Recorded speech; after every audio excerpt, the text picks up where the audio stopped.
Hello, welcome back, and thank you very much for choosing Destiny TV to be the one gracing your screens this evening. I had promised that when I come back, I'll be returning with my guest of the day, and they're here to inspire, and I'm already inspired. I'm waiting for your turn.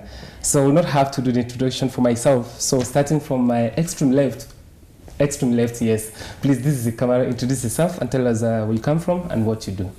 My name is Susie Karen Tonza. I'm an occupational therapist by profession. I work at the Furaha Center for children with special needs. And I come from Tigania East. No, not Tigania East, but Tigania Central. Currently, they just changed. That's the sub-county.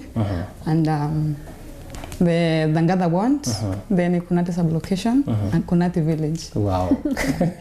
That was well comprehensive. Doctor, please take us through. Thank you very much. My name is Dr. Anthony Mkasa. I'm a lecturer at Kenya Methodist University, and I live in Meru, and I'm happy to be back on Destiny. Very well. Today. Yeah, it's good that you made that clear. You were here last time, and welcome back, actually. Please. Yes, my name is Jadlyn McKenna Krakus.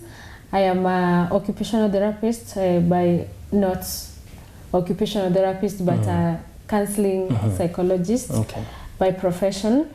And I'm a director at Furaha Center. Yes, we started the Furaha Center with my husband. I come from a village called Igoji, a very remote area, those sides of Saudi Menti. Yes, I might not be so familiar with the villages and everything, but my village is called Birone village. Yes, and that's where I come from. You're welcome to Destiny TV, in particular Get Inspired show. And today we're here to talk about the power of giving back, and of course with your experience and so much devotion into changing human life. I think that will be very, very accomplished. But before we start, please tell us, what is Furaha? Furaha? Yeah, Furaha Center. Tell us about it a little bit. Yes, Furaha Center is a center designed for children with the neurological conditions. These are children with cerebral palsy, spina bifida, autism, rickets, delayed milestones, and all other forms that we normally call, in the layman's, the mostly used special needs and disability. That is mostly what we refer to as that is the services now at the Furaha Center. And then, Susie, I understand that you, like you mentioned earlier, you are an occupational therapist. What is mainly your job description?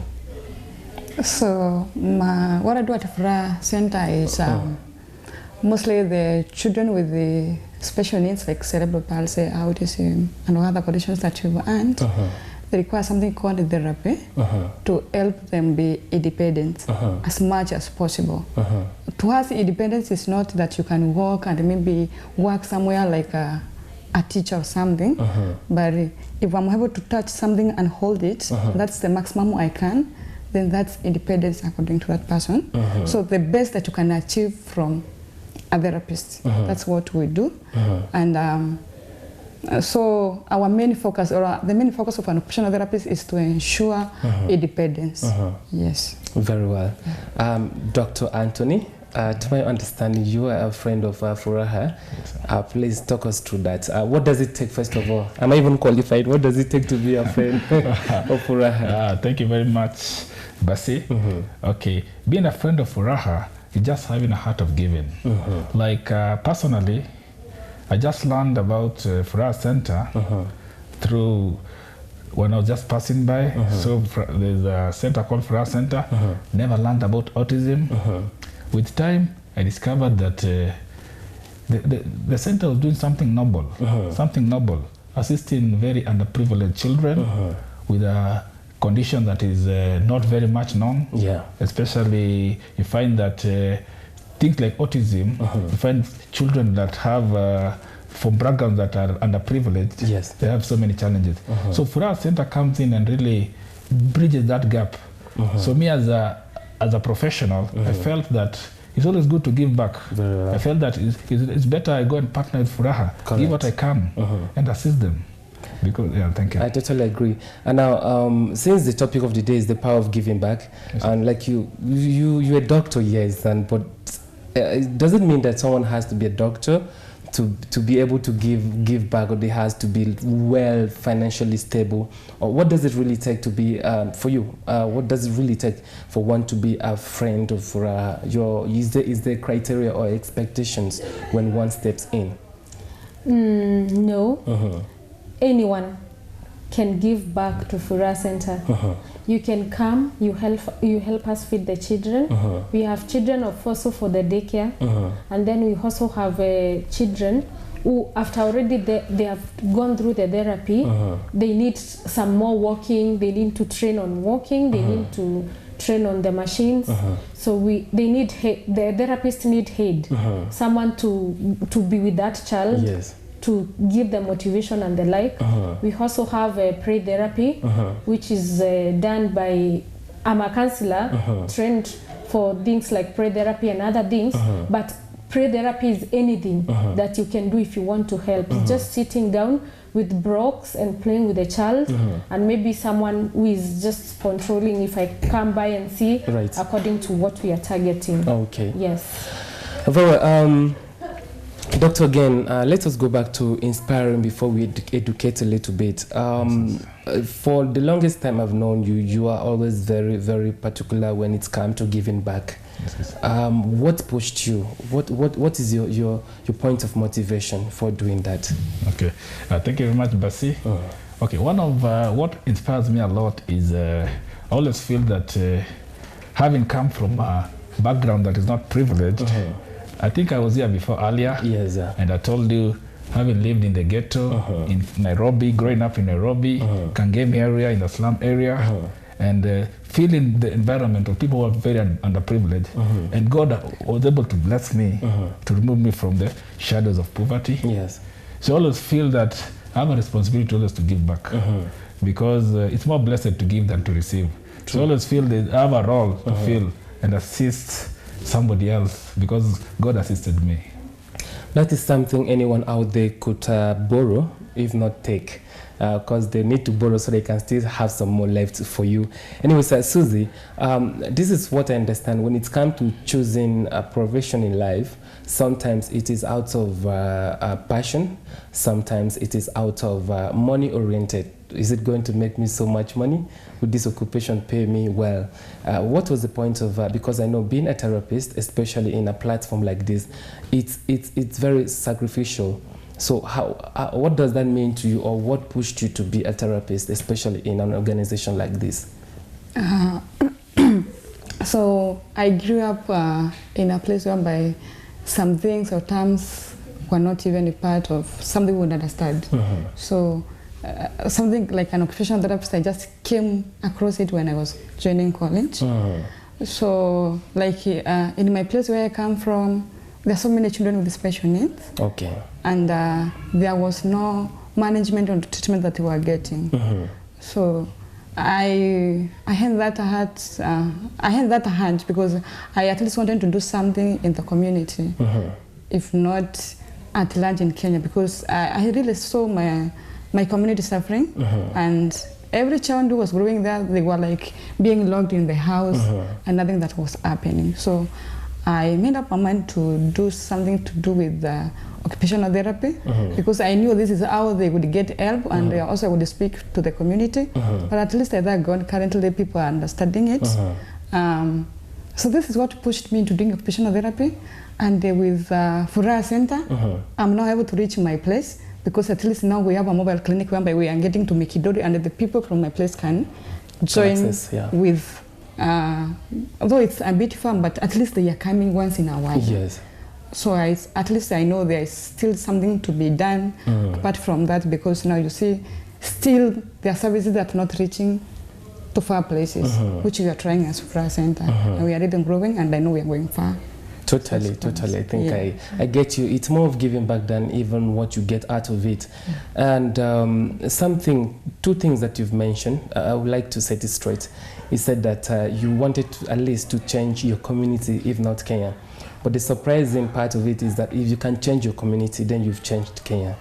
Because if you change a child in your community, that is a citizen of Kenya. And whatever that child becomes is a benefit to the entire country. Okay. Yeah. And then two, I learned also that with autistic children, their parents becomes, because they don't look so admirable, I would say. Some parents are not so proud of them. They lock them in, and that pushes them even deeper. Some feel not loved or depressed in some extent that we don't even understand as parents. Is it right for any parent to lock their autistic child in because of their condition? So this is what this is the reason as why we, as Furaha Center, we have the specific things that we offer at Furaha Center. That's therapy, and then day nursing care and counseling.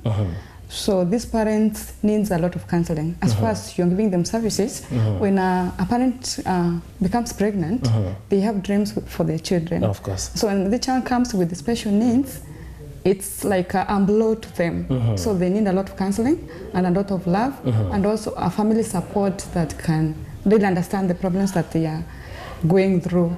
So a parent alone cannot help a child with special needs. Okay. The entire community is needed, the entire family needs to be educated so that they can earn that child with the much care and love that that child needs. Totally agree. Judge Lynn, if I may come back to you, since you're the director,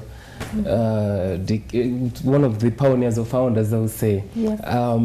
Still at the point of the root of it, there was so many, not business organization to have been established, but you chose to do this kind of project. What does it mean to you, and why did you choose this? Yeah, we chose the children with disability and special needs, you know, because this is a group of children that no one wants to engage in. You know, it's a lot of work to handle these children. It is. You see very many children homes about street boys, about children with HIV, because they can fend themselves.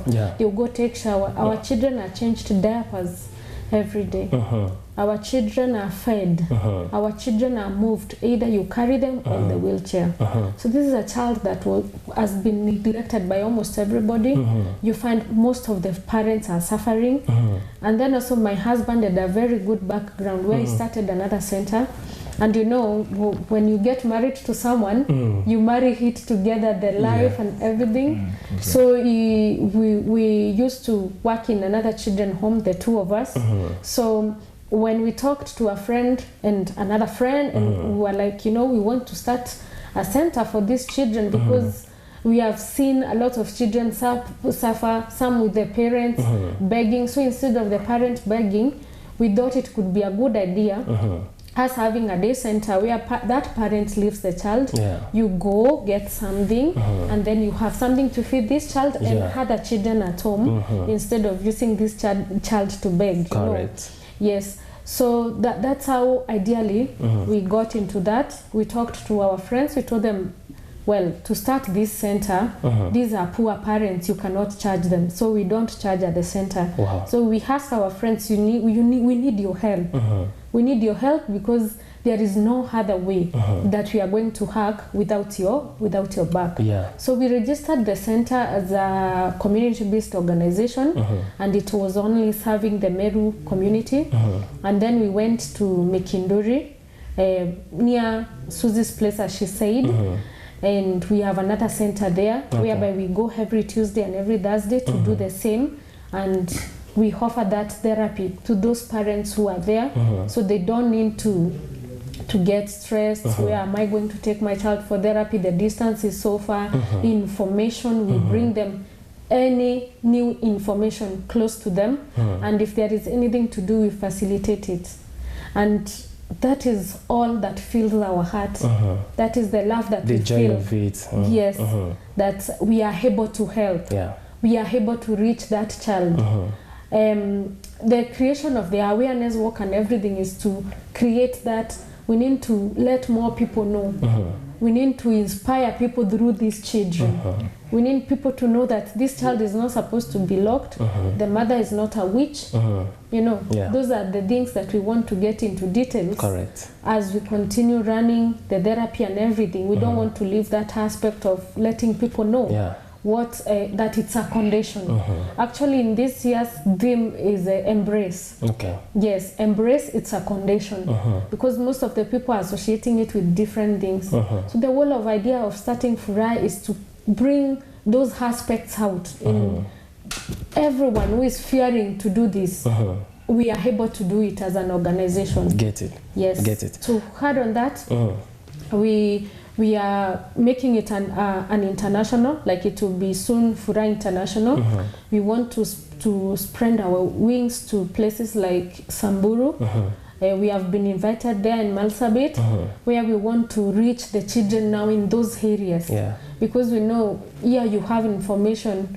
We train parents also on how to take care of their children if you're not able to reach a therapist. So we need to continue spreading that out, and the Furaha love and will reach out. Very well. Yes. Thank you for that information. Now, Dr. Anthony, as a friend of Furaha, I mean, you must have interacted with these kids a lot, so you get to understand more the issues they're working in, and even the parents, how they feel about them. She mentioned something, she mentioned the same thing, and I think I totally agree that sometimes the society can be very unforgiving. If you find yourself having one of these child, that shouldn't mean that you're a witch, like she said, or that you're a failure as a person, or you're sick. Definitely. I want you to talk more in the aspect of community embracing children like this and families like this, because like she said, it takes more to raise up a child. Exactly. A normal child, talk less more of a child with a special condition. It takes even the community to get into it, and nowadays most of our neighbors do not embrace that aspect. With the experience you have with these children, what would be your advice to anyone who finds people with such condition? Thank you very much, Bessie. Okay, one of the things is, as the theme says, is embrace. First of all, the element of awareness. I want to encourage parents, if you get a child with autism, the first thing is love, embrace. And one of the challenges, as Jedia said, is all about information. Information, which I think Furaha is doing, in the sense that, in an African setting, when most of the parents or communities get children with autism or those conditions, there's always the element, my child is cursed. They say my child is cursed, or it's an omen, a demon, or something of that sort, the traditions. But you see now with this awareness, it's high time also now we start, because it's a condition that many kids have. Probably even others are hiding. Yes, true. Others are hiding, or parents are hiding their kids. But so that what I could just add is that with this awareness, we need to get more information, and I would urge anybody or parents who have children, relatives, or anybody with these conditions should not get ashamed, because these kids come from God, and autism does not mean it's the end of the world. Those kids need love, and just tell them that we need to embrace them. And let's not get ashamed. Totally agree. Totally agree. Thank you very much. So, Susie, thinking through our audience's mind, for those who may not understand what it means to be an autistic child, can you break it down a little bit? So, autism is a blanket that covers so many conditions. So, a child with autism, majorly, they have problem with the speech, with the interaction, and learning disabilities, and also social interaction, and other things like hyperactivity or hypoactivity. A child can be too much hyper or too less. Too less.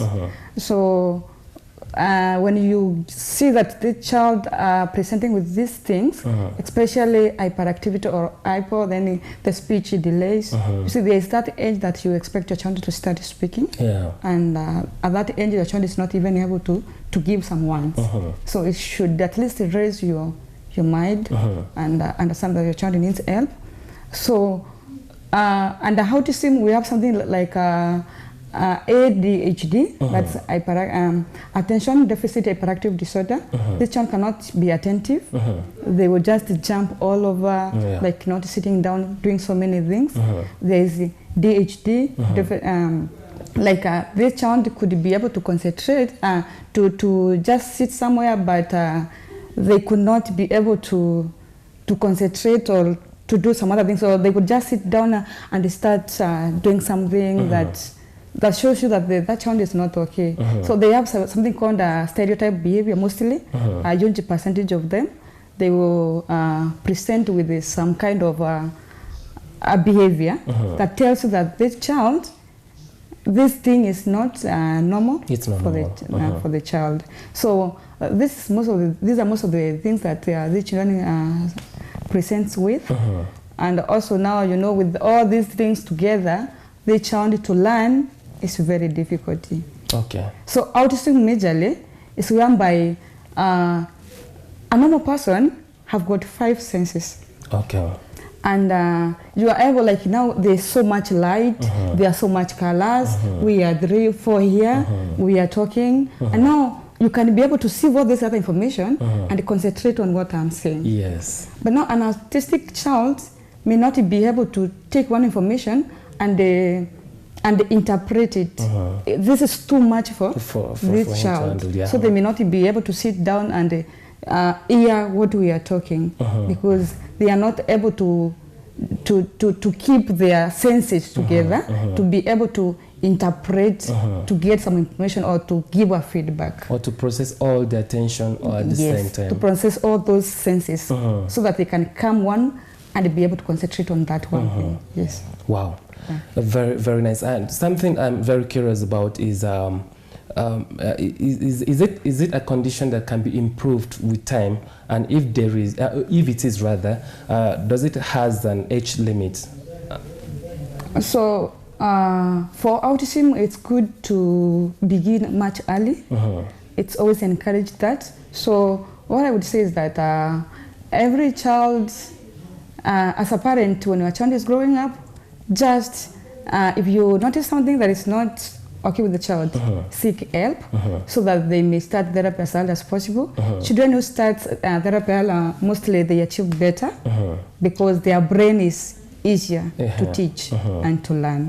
It's the same as the computer. Yes. When you put information in the computer, if that information becomes used and you're not using it again, it can be put in the dustbin, and then it can also be deleted. So a human brain is also the same as a computer. You can delete information, you can also put information. So the same with a child with special needs. You can also teach them things and they will learn slowly by slowly. And then the other thing is that patience. You see, this is not a one-day thing or a month thing. It will take time. So as much as to continue putting information, believe me, there's something that child is getting.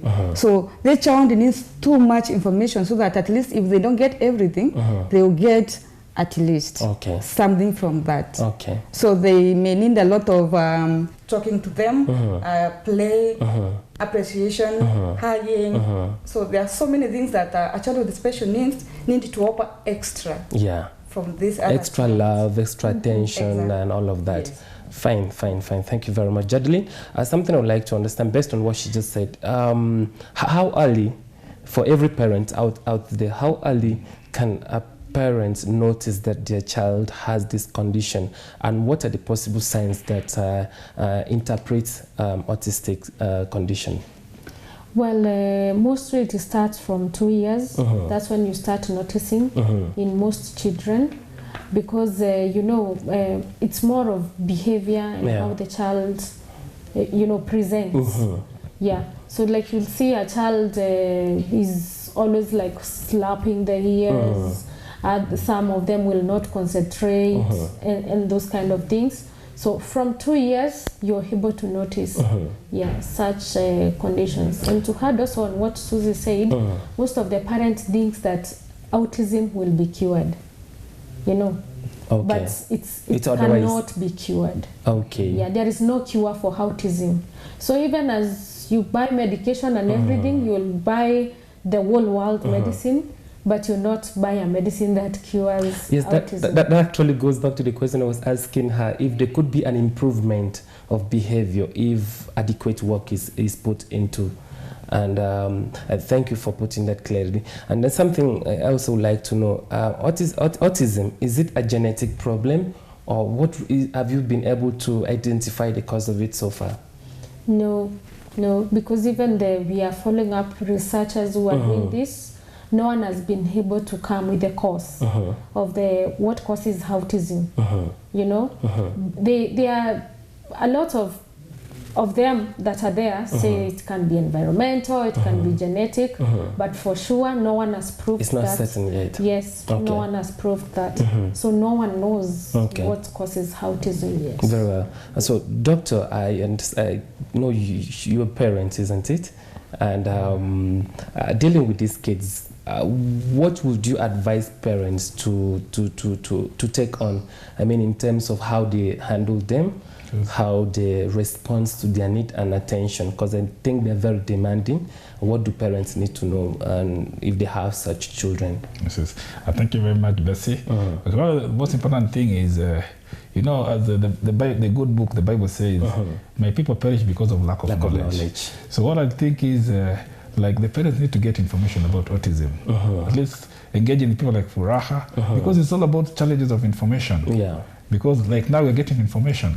So most of the parents have challenges in dealing with issues of autism because of lack of information. True story. So my urge is parents to move out and get in touch with the centers like in Meru, probably Furaha, or each part of the country on people that deal with issues of autism. Yes. Let them get information of handling these kids. Great. Because most of them might be ignorant in terms of handling. But now with the specialists like Jadlin, and the rest, it becomes easier because it's all about information. Yes. So let them reach out, get information about autism. How should they be able to handle these kids? Okay. Yeah. Thank you very much. And by the way, talking about obtaining information, Susie, you did mention earlier that you also train parents on how to handle these kids with special needs. That's on that point. I would like to give you space to breathe, and of course to evaluate all this information that has been put across. And I hope it's really, really useful. Is there any question that I haven't handled so far? Do you have a kid with a special need, or you know of a friend who is going through the same situation? Please put in your question through the numbers on your screens, which is 074359969. It's my SMS and my WhatsApp line. At this point, I'd like us to take a short inspirational break. When we come back, we'll continue from where we stopped. Do not touch that dial.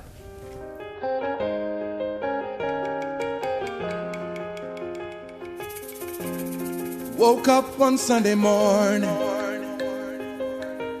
told my daddy I'm leaving home. I'm going off to the city tomorrow, even though I don't know where to go. And daddy says, son, don't be a fool, 'cause life in the city is unbelievable.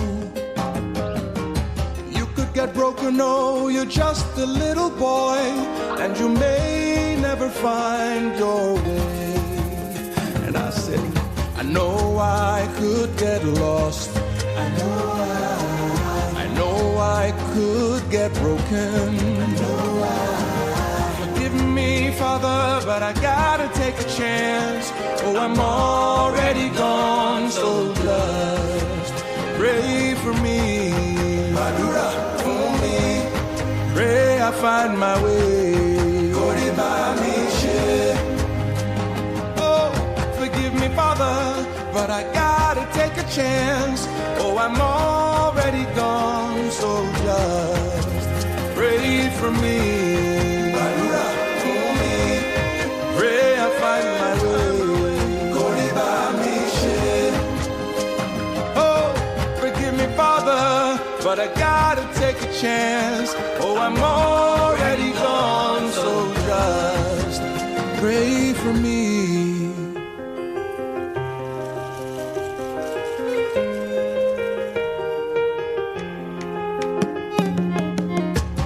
Hello, Daddy, how you doing? Hope Mama's doing okay. 4 years and 11 months now. Mo gbà pé Àdùkẹ́ ti dàgbà. Alone, it was true what you said to me. That life in the city is unbelievable. Had to struggle just to get by every day, and I could barely find my way. Ṣùgbọ́n mo mọ̀ pé mo lè ṣìnà. Ó dá mi lójú.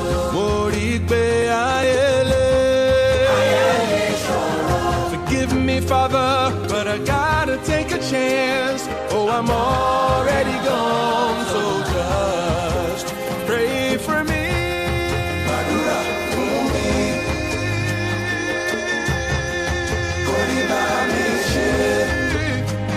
Oh, forgive me, Father, but I gotta take a chance. Oh, I'm already gone, so just pray for me.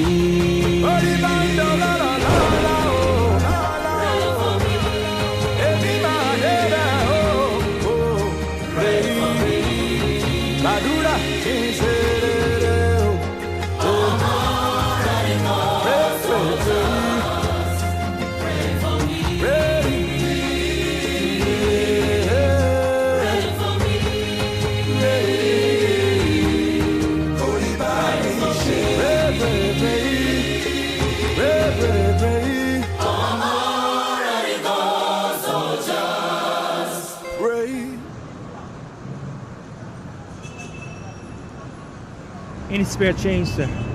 Please. It's for my son. He's very sick. Need medicine for my son. Yeah, right. For your son? More like to get drunk, huh? You're pathetic.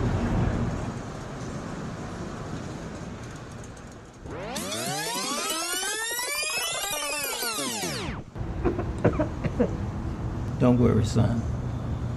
We're gonna get you better soon. Don't worry about me.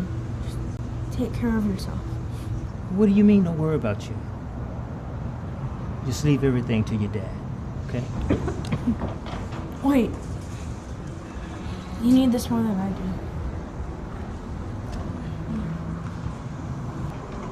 Thank you, son. I love you. I love you too, Dad.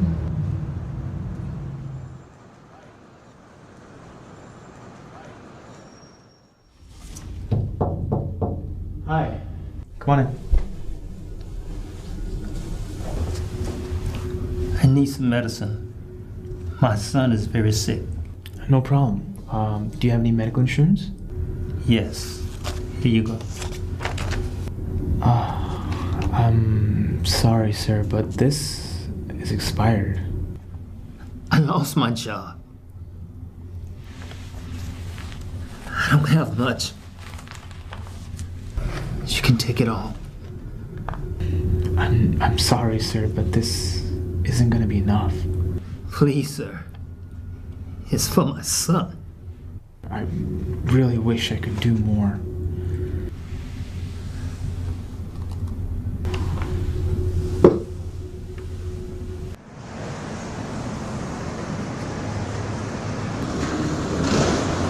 Don't worry about me. Take care of yourself. Just leave everything to your dad.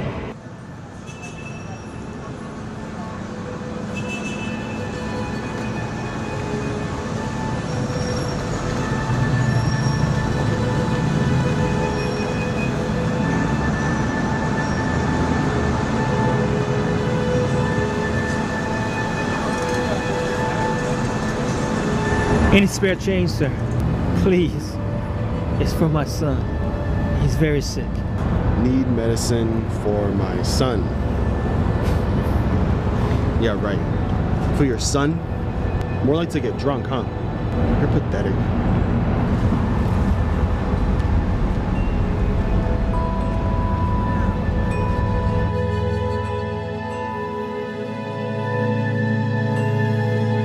Excuse me, sir. Have you seen a guy with a dirty white shirt, black pants? Yeah, just missed him. Bye. He came into the pharmacy earlier today trying to get some medicine for his son.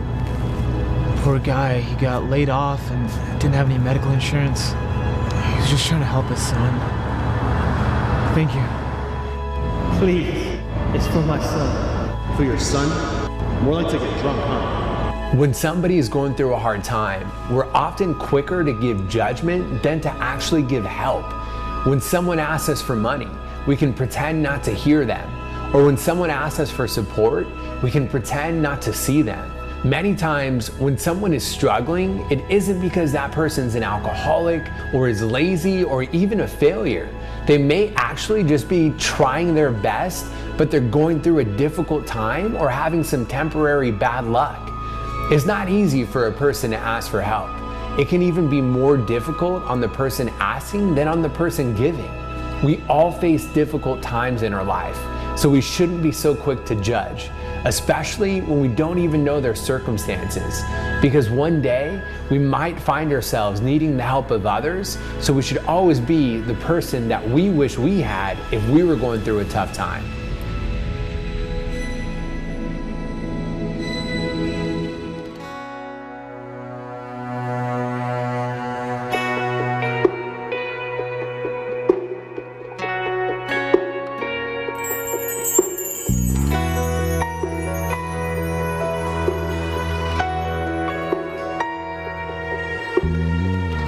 No other name above the name of Jesus.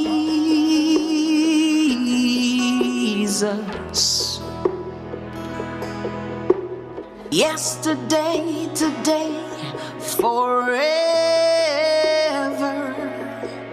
Jesus.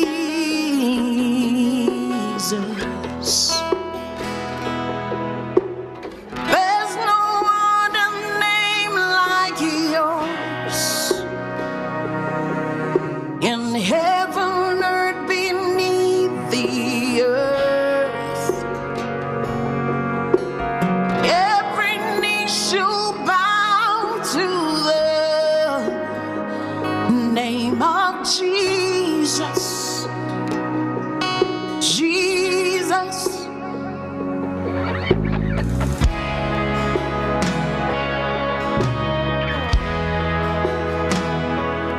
Hello, welcome back. Exactly 38 minutes past 6 o'clock. This is the final session of this show for today. But it's been great and very, very informative so far. And with me in the house, I have a complete team. I would not like to introduce them all over again. Complete team of Furaha Center.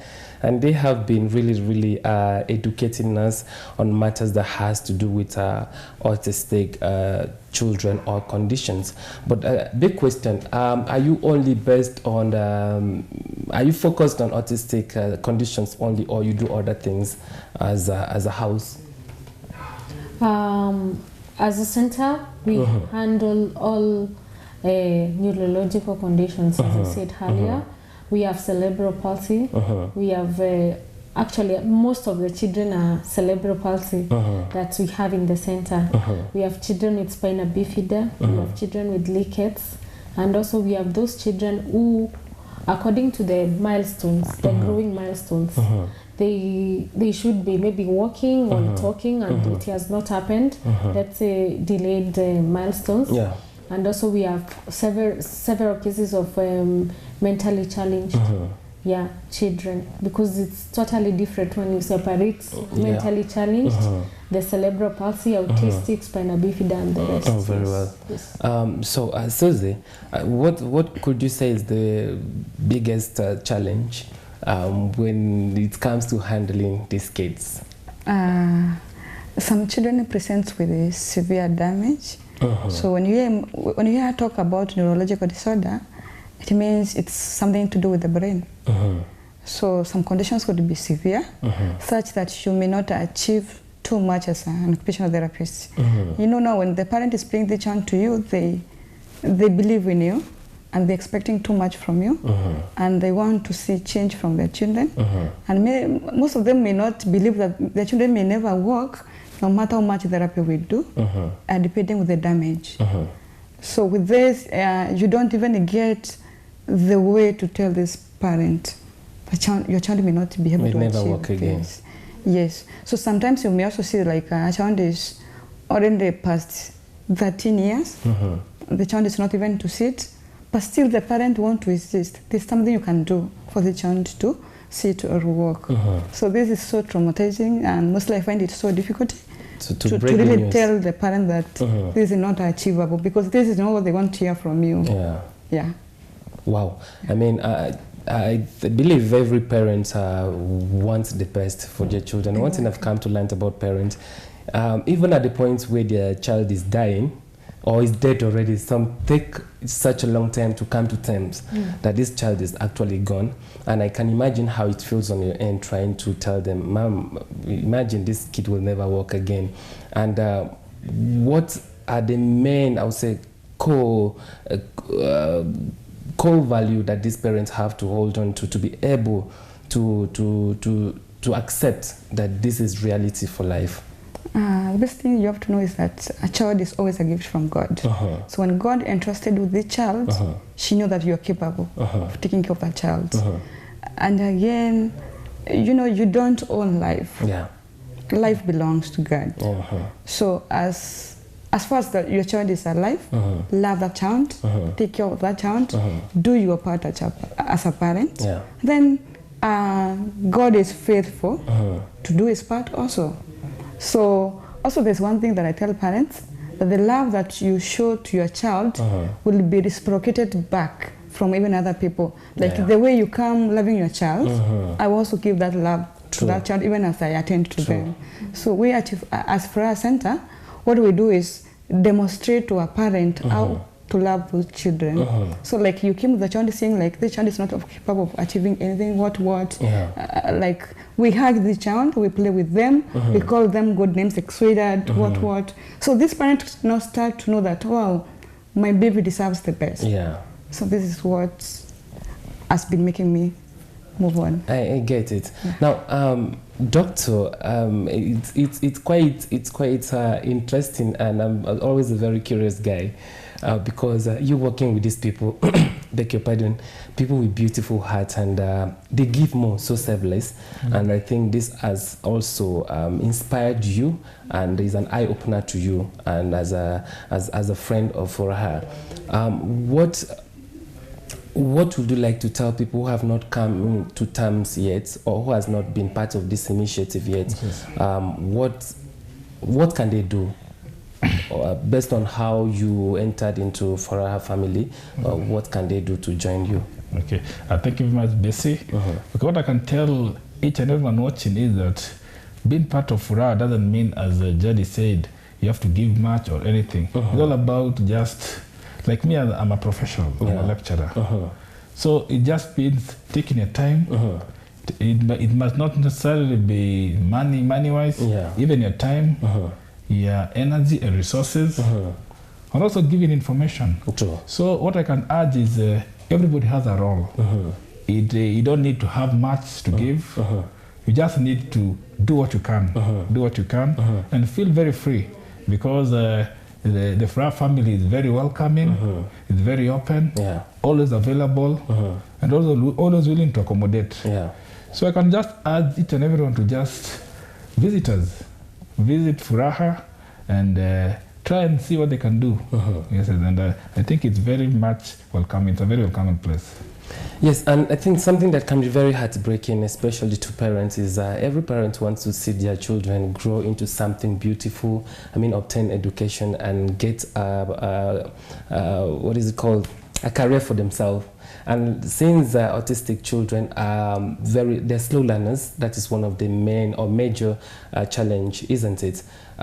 Is the possibility, since you're a lecturer, I mean, is the possibility that children like this can ever grow to obtain proper education?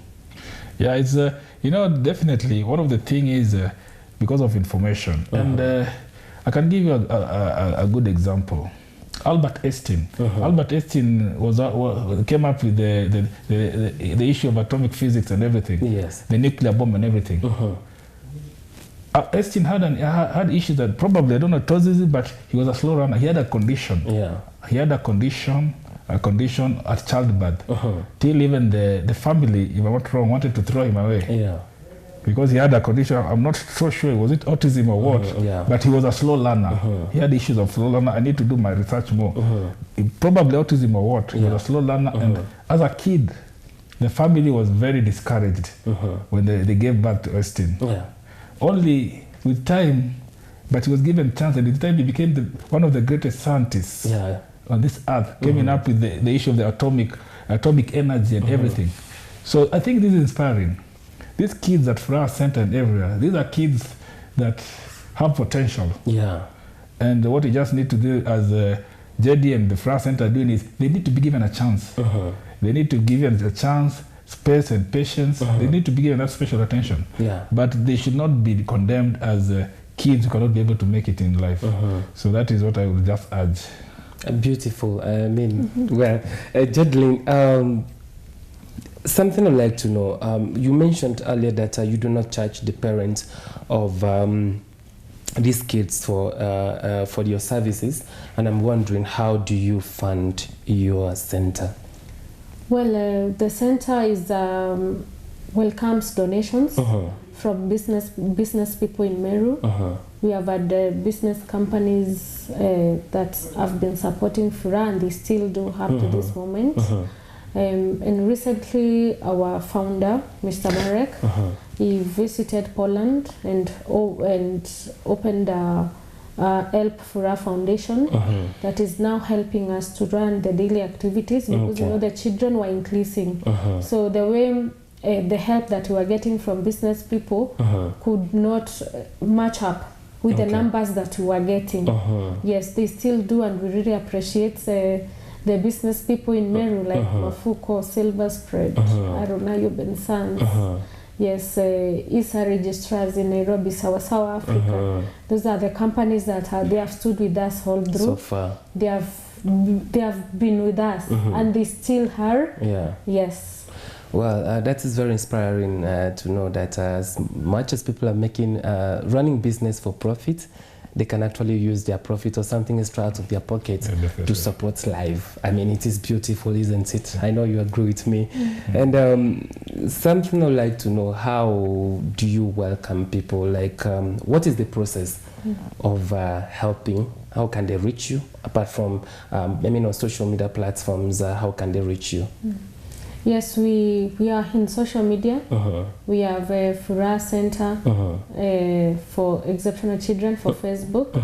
We have a Furaha _Meru _center in Instagram. Just when, yes, and then we are also in Twitter as Furaha Center. Very well. Yes. That we'll be doing that again at the end of this show, but I just wanted people to start using their smartphones and their bundles in a very special way. Okay.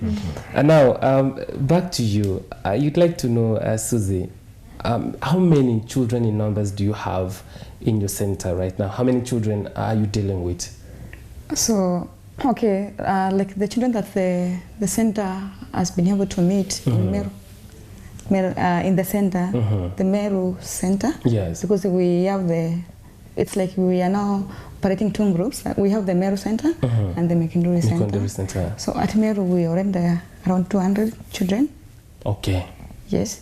At Mikinduri we have around 180 children, them that we've reached. And that's now the number that we are in currently.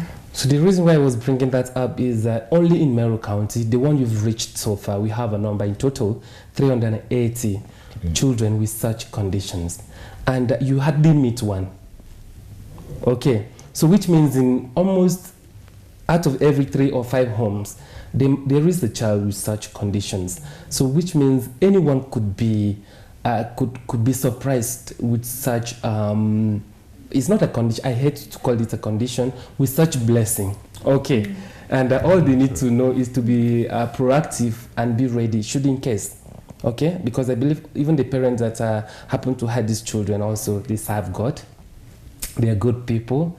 But there's a reason for special needs like such. Doctor, for yourself as a parent, and again, I'm trying to imagine, does it have anything to do with being positive-minded or trusting God? Do you need a special gift to take care of children like this, or you just need to be human enough or be educative? not like getting doctor's degree, but being informative, right? Okay. Rather. Okay, thank you very much, Bassey. What I think is that, so much, I think, I'm sorry to say that the society you're living in has become too capitalistic. Yes. We've become a bit more self-centered.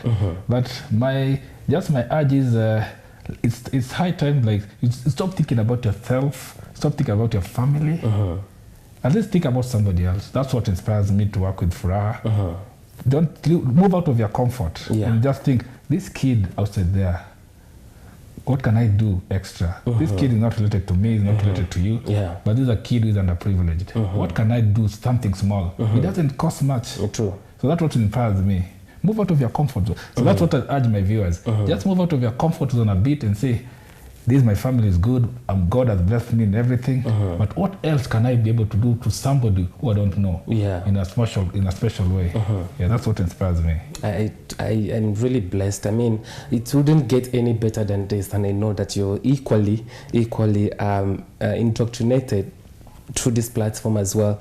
Jadlyn, before we finish, I would just like to know if someone just wants to walk through your office in Makutano, right? What is the direction like? Yes, once you're in Makutano, like you're going to Simba Wells, there is that club that is called Simba Wells. There is the new building of the church, Full Gospel Church, slightly above. Well, they are building now, so slightly above, you'll get a small poster written Furaha Center Meru and your home. Okay. Our gate is green if you don't change any time, and it's written Furaha Center. For nice green and branded with your name. Yes. There's something you did mention but wasn't well explained, was on how do you feed these children?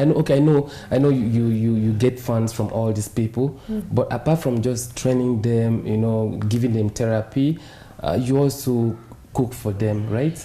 So which means anyone out there can come with food stuff and still support, can come with clothes and still support. Yes. Correct me if I'm wrong. No, you're right. We allow donations. You can be a good farmer. You have vegetables. You're so welcome. You may be having a grocery of something. You have courgettes. You have dengu. You have cereals. You do rice.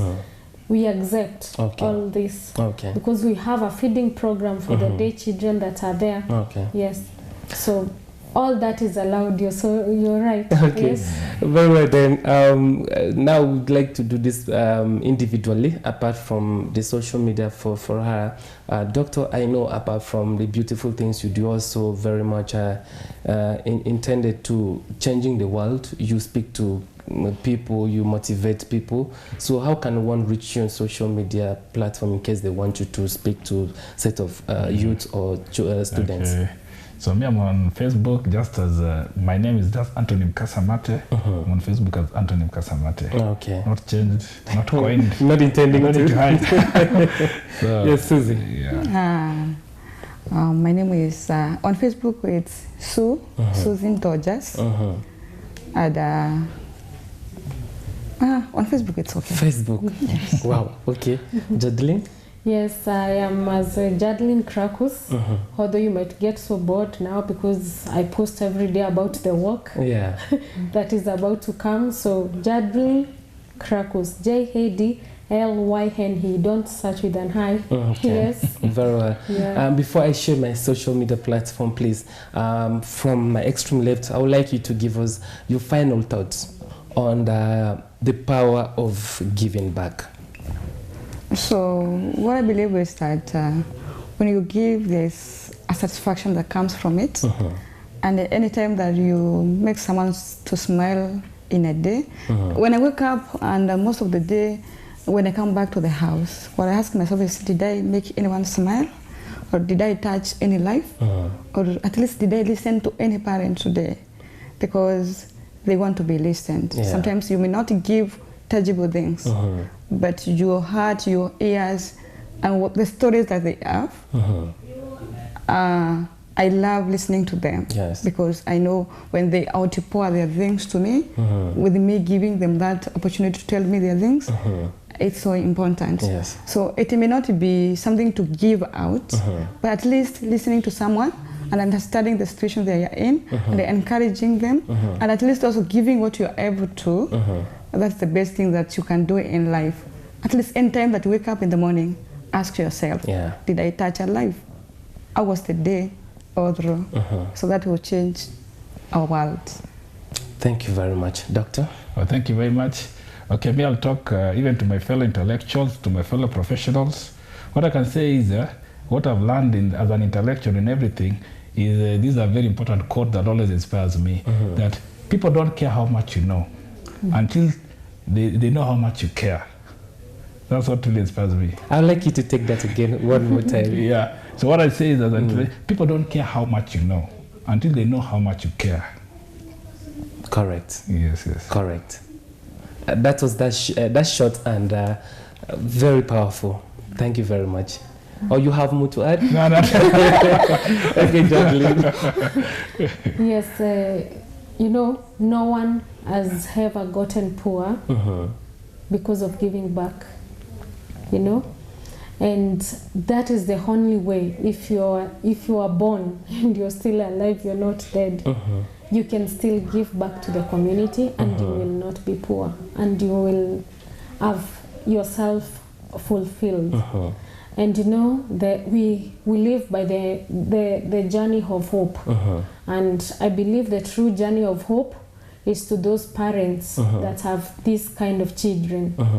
And my every day is to make sure that to feel at least a day, these parents are living a day at a time. Yes. Any milestone that has been achieved, we embrace it together.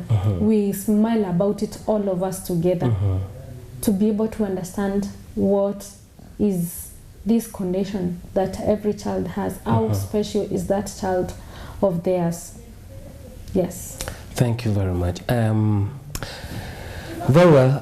It's always a good time to speak to you, to try to educate, to impact, and most importantly, to inspire. I know God is always happy in this platform, and I hope today has been useful as always.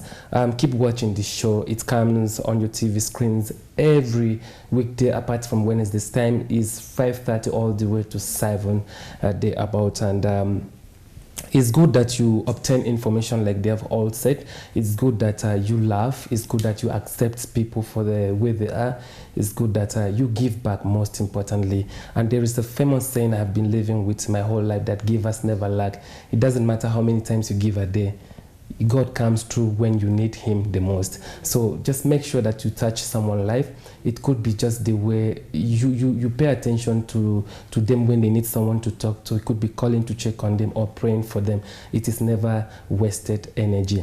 But at this point, I would like to thank my producer behind the scene by the name Kevin. He has been very wonderful, and I want to really, really appreciate him. To everyone out there who's been staying with us and following us up till this point, we're deeply, deeply grateful. At exactly 7:30, we'll be having Habaris of Destiny, and of course 9:30 will be Destiny Prime News. Keep watching Destiny TV because it is the station that impacts your life. For Get Inspired show for today, it's a wrap. Lakini mpaka kesho tupatana hapa 5:30 all the way to 7 kwa heri kwa sasa. Good night.